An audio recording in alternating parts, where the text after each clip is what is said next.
Hi friends, இன்றைக்கி நம்ம மாடியிலேருந்து நான் கொஞ்சம் கோவக்காய் பறிச்சிட்டு வந்தேன்.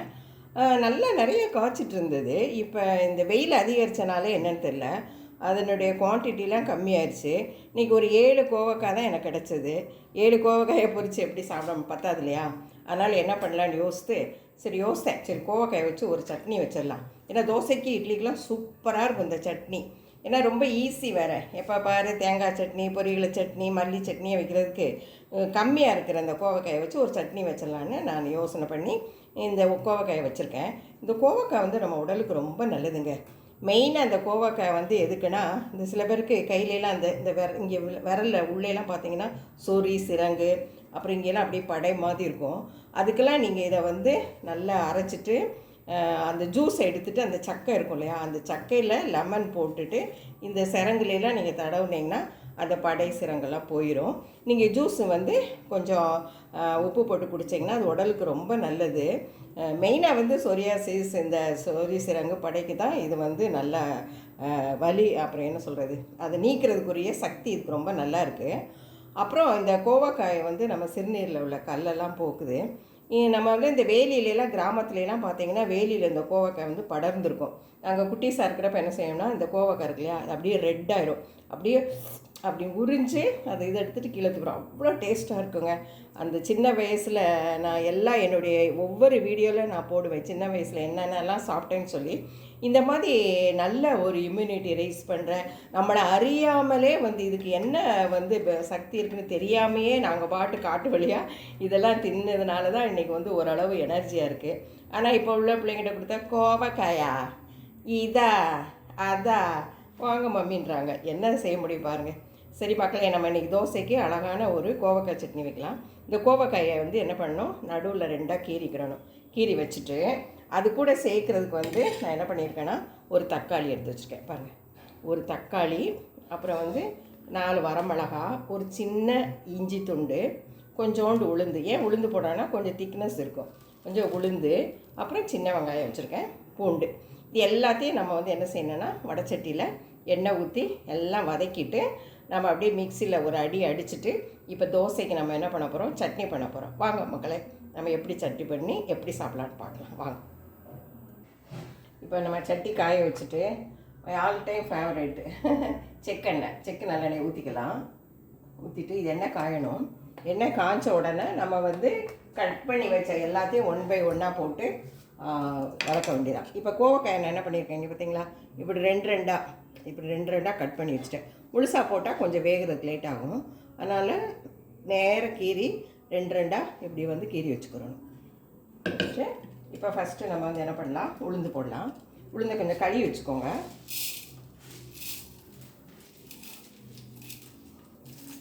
உளுந்து வதங்கட்டும். உளுந்து லைட்டாக வதக்கினதுக்கப்புறம் அப்புறம் எல்லா பொருளையும் நம்ம போடலாம்.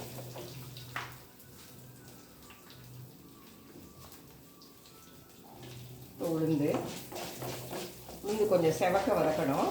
அப்போ தான் உங்களுக்கு அந்த உளுந்து வாசனை கொஞ்சம் நல்லாயிருக்கும். இல்லைன்னா அது நல்லா ஸ்மெல் இல்லைன்னா கொஞ்சம் லைட்டாக ப்ரௌன் ஆகிற மாதிரி வதக்குங்க. வதக்கிட்டு அப்புறம் வெங்காயம் போடணும்.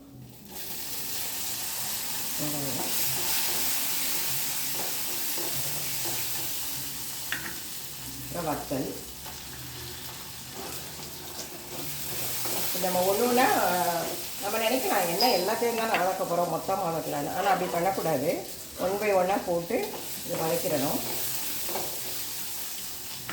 வதக்கிட்டு அப்புறம் லைட்டாக அதுக்கப்புறம் என்ன பண்ணணும்னா பூண்டு போட்டுக்கலாம்.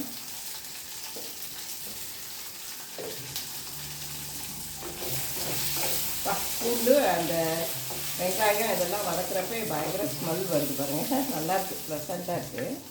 வதக்கிட்டு இது எல்லாமே வதக்கினதுக்கப்புறம் தான் நம்ம வந்து கடைசி நல்லா வதக்கினதுக்கப்புறம் தான் நம்ம கோவக்காயை போட்டு அப்புறம் வந்து என்ன பண்ணணும், தக்காளி போடணும். இது நல்லா வதங்கட்டும். இப்போ கோவக்காய் போட்டதுக்கப்புறம் ஃபைனலாக நம்ம தக்காளி போட்டுறோம்.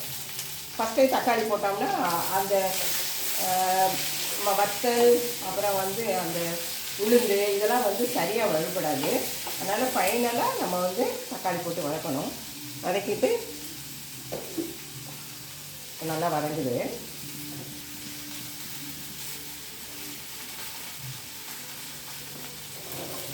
சூப்பராக வதங்கிச்சு பாருங்கள்.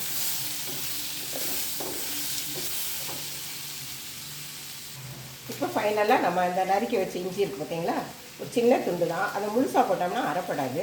அதனால் இந்த இஞ்சியை போட்டுட்டு மொத்தமாக எல்லாத்தையும் வதக்கிடுவோம்னா வாவ் எல்லாம் வதக்கினோடனே நல்ல, அதாவது வதக்க தான் எல்லாமே நல்ல ஸ்மெல் வருது பாருங்கள். சூப்பராக வதங்கிடுச்சு.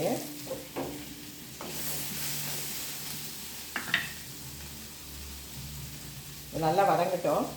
தக்காளி நல்லா கொஞ்சம் நல்லாவே வதங்கணும். அப்போ தான் உங்களுக்கு வந்து அந்த சாறு சேர்ந்து சட்னி சூப்பராக இருக்கும். வச்சு பாருங்கள், இது சூப்பராக எல்லாம் சேர்ந்து நல்லா வதங்கிடுச்சு பார்த்தீங்களா. இது ஃபைனலாக நம்ம இதை வந்து மிக்சியில் போட்டு அரைச்சி நம்ம தோசைக்கு தொட்டு சாப்பிட வேண்டியதான். நல்லா வதங்கிடுச்சு. இப்போ நம்ம மிக்சி ஜாரில் போட்டு அரைச்சிடலாம். நம்ம சட்னி ரெடி ஆகிறதுக்குள்ளே நம்ம தோசையை வார்த்துடலாம். ஏன்னா நம்ம சட்னி ரெடி ஆனோன்னு தோசை சாப்பிடணுமே, அதனால் தோசை சுட்டுலாம். தோசை சுட்டுட்டு அது தோசை மாவு கல்லில் வேகிறதுக்குள்ளே நம்ம சட்னி ஆட்டிடலாம். நம்ம தோசை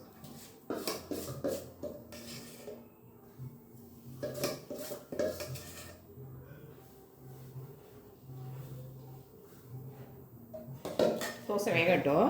நம்ம அதுக்குள்ளே போய் சட்னி ஆட்டிட்டு வந்துடும். மிக்சியில் சட்னி ஆட்டியாச்சு. சூப்பராக இருக்குது பாருங்கள், பார்க்குறதுக்கே நல்லா இருக்குது. இப்போ நம்ம தோசையில் வச்சு சாப்பிட்லாம். சூப்பரான கோவைக்காய் சட்னி ரெடி ஆகிடுச்சு. இங்கே பாருங்கள், பார்க்குறதுக்கே அப்படியே கண்கொள்ளா காட்சியாக இருக்குது. சூப்பராக இருக்குங்க. ஸ்மெல்லு ரொம்ப நல்லா இருக்குது. இது நம்ம வச்சு நல்லா அன்றைக்கி ஒரு 5-6 தோசையை விட்டுன்னு வெட்டுவோம். இப்போ கைக்கும் வாய்க்கும் பாருங்கள் சண்டை நடக்க போகுது பாருங்கள். பார்க்குறதுக்கே நல்லா இருக்கா மக்களே. சட்னி எவ்வளோ சூப்பராக இருக்குது பாருங்களேன். அந்த தோசைக்கும் வெள்ளை பிளேட்டுக்கும் கோவக்காய் சட்னிக்கும் வா வா வா வா வா முதல்ல நம்ம சாப்பிட்ருவோம். செம்மையாக இருக்குங்க. மக்களே, உங்களுக்கு இந்த கோவக்காய் சட்னி பிடிச்சிருந்தா நீங்களும் இது மாதிரி வீட்டில் செஞ்சு பாருங்கள். கோவக்காயை கண்டா விட்டுறாதீங்க. பசங்க என்ன சொன்னாலும் அவங்கள்ட்ட தேங்காய் சட்னின்னு சொல்லி பொய் சொல்லிவிட்டு நீங்கள் வந்து இந்த கோவக்காய் சட்னியை கொடுத்துருங்க. சுத்தமாக இதில் வந்து யாருமே கண்டுபிடிக்க மாட்டாங்க கோவக்காய் இருக்குதுன்னு சொல்லி. இப்போ நான் என் ஹஸ்பண்ட்டை போய் கொடுக்க போகிறேன். முதல்ல அவர் கண்டுபிடிக்கிறாரா பார்ப்போம். கண்டிப்பாக அதை கண்டுபிடிக்க முடியாதுங்க. அப்படி ஒரு காம்பினேஷன். ஓகே ஃப்ரெண்ட்ஸ், இந்த வீடியோ பிடிச்சிருந்தா ஷேர் பண்ணுங்கள், லைக் பண்ணுங்கள், சப்ஸ்கிரைப் பண்ணுங்கள். பை, குட் நைட், டாடா, பாய்.